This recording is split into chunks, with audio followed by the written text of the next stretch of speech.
Cry Heart, But Never Break by Glenn Ringfed and illustrated by Charlotte Pardee. Two Danish artists, a writer and artist, quite well known in Denmark apparently, less well known over here in the UK, which is a shame because this is a beautiful book, beautifully written, beautifully illustrated, and with really kind of profound ideas delivered in a very accessible manner. It tells the story of a family of 4 children and a grandmother. And the grandmother is very ill. So ill, in fact, that one evening she receives a visitor. And there is the scythe here outside the door, left by Death, who has come for their grandmother. The children know this, and so they try to keep Death downstairs, away from Gran. They give him coffee, engage him in conversation, but eventually it's time for him to complete his mission. And one of the children, the youngest girl, says, "Oh, Death, our grandmother is so dear to us. Why does she have to die?" And then this is where the book gets interesting, I think. Death replies. Oh no, sorry, that comes later. Some people say Death's heart is as dead and black as a piece of coal, but that is not true. Beneath his inky cloak, Death's heart is as red as the most beautiful sunset and beats with a great love of life. So Death tries to explain why he has no choice that evening by telling the children a story about 4 other children, 2 brothers and 2 sisters. The brothers are called Sorrow and Grief, and they live at the bottom of a hill where it's always raining, and they live rather forlorn, unhappy lives. The 2 sisters in the story live at the top of the hill. Their names are Joy and Delight, and their lives are full of happiness. And one day they meet.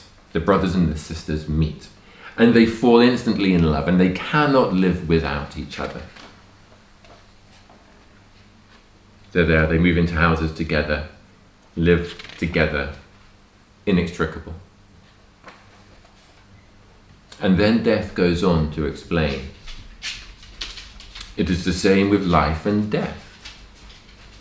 What would life be worth if there were no death? Who would enjoy the sun if it never rained? Who would yearn for day if there were no night? The children aren't sure they understand, but they kind of feel that he's right. And Death goes upstairs, and they hear a window open, and they hear Death saying, "Fly, soul, fly, fly away." And he says to the children, "Cry, heart, but never break. Let your tears of grief and sadness help begin new life." And then he disappears. And from that moment on, the children reminisce and remember their mother, their grandmother. And the book ends on this note. It says, "In the years that followed, the children lived with their joy and their sorrow, but they always remembered Death's words and took great comfort from their hearts, which grieved and cried, but never broke." There are so many ideas in this book. One, of course, being that grief and sorrow will, at some point, be part of your life, and that, whilst, of course, you will cry and grieve, you must endure. Cry heart, but never break.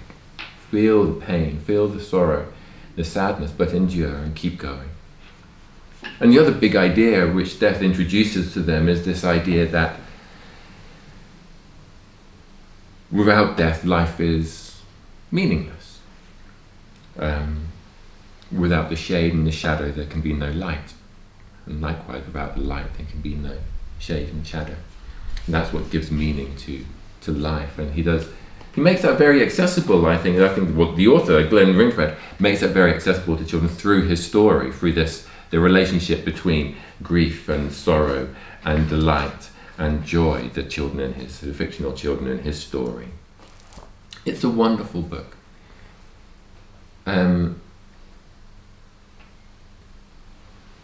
Beautifully written. The illustrations are really lovely, very, very tender, very sensitive. And the idea of Death himself being full of life is also such an interesting one. Anyway, there we go. Cry Heart, but never break. Do try and track it down. It's really super. Cheerio. Bye-bye.